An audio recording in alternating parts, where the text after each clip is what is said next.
Hi, this is Geraint from Go Again Driving School, and today I'm going to show you how to use a traditional handbrake.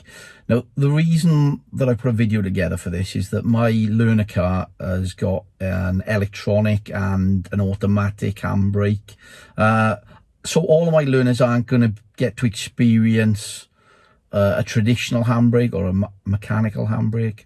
So my wife's van has got a traditional handbrake, so I thought I'd use this as an opportunity to show you how it should be used properly.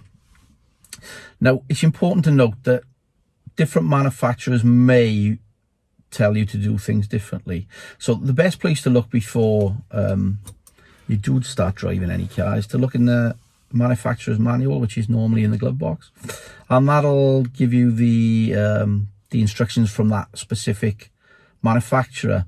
But I have to say, I've driven Fords, Peugeots, this is a Volkswagen van, and I tend to find they all tell you to use it the way that I'm about to show you in this video.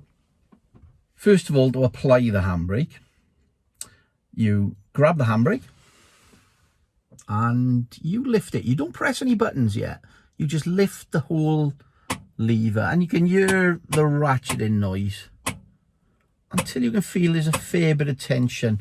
Now, you don't want to normally, when you're parked, pull it as hard as you can, but you want to pull it so it's reasonably firm.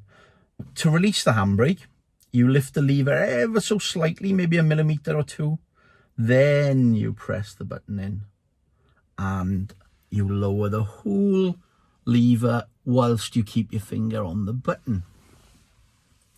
Now, some people may tell you that you should press the button in to lift the lever so it doesn't make that ratcheting sound, but actually it's designed to do that. It's a ratchet, it's the way it's supposed to be done, and I'll put a link in this video to somebody else's video that explains it really well. So just to prove I'm right, now I've not actually checked on this one.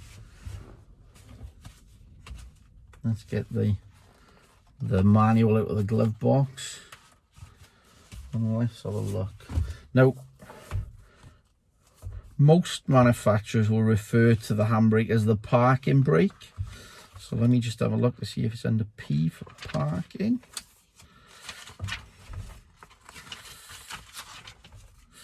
No, P, parking aid. Right, let's have a look, 270. Park pilot, yeah, it doesn't say parking brake. Let's just have a look what it says for parking, 270. Braking, stopping and parking. Yeah, right, okay, on the next page over, it's handbrake. Actually, it's referred to by Volkswagen. So to apply the handbrake, lift the handbrake lever up fully. The handbrake is applied when the indicator lamp lights up in the instrument cluster. To release the handbrake, lift the handbrake lever up slightly and press the lock button.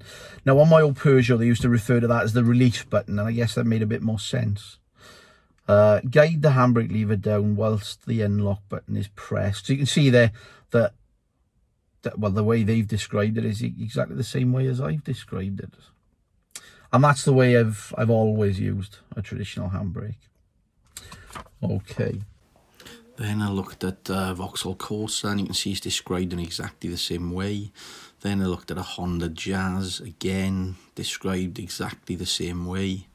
And then when I looked at the Ford Fiesta, it actually specifically says do not press the button while raising the handbrake. So there's something else that you may find with a traditional handbrake, and that's when you park on a hill that it doesn't quite hold as well as you'd hope for it to.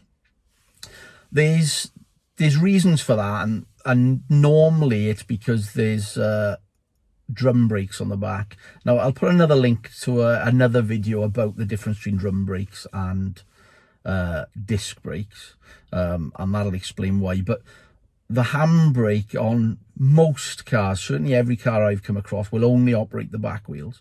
So, and the back brakes on some cars aren't very good. They've got sort of cheaper brakes, if you like, on the back. And that means because the handbrake or the parking brake is only working the back brakes, it means that when you park on a hill, you're operating not so good brakes. But anyway, even with those not so good brakes, you can make them work better than you probably have been. So this is what we do to apply the brake on a hill. So you lift the handbrake as I've already described it without pushing the button in, so you can hear those clicks. So there we are. I don't know how many clicks that was, but I can feel that's quite tight. Now, because it's on a hill, I'm going to lift it. I'm just going to put a bit more effort in there, another couple of clicks. Now, on your car, you may find that it's only got 3 clicks and it goes to the 4th or whatever, okay? But it's different on every car. Some will have more than that, you know. They've got smaller teeth in between the ratchet. Now, the car may be rolling backwards. There's a good handbrake on this van, but on your car, you may find that it's rolling backwards slightly. So this is what you need to do at this point. You need to put your foot on the foot brake and squeeze it as hard as you can. All right, I'm putting a lot of weight into that foot brake. Now what I'm going to do is when I lift that handbrake, I'm going to find there's just a little bit more room for me to pull that handbrake another couple of clicks there. And that'll hopefully hold you on the hill nice and firmly.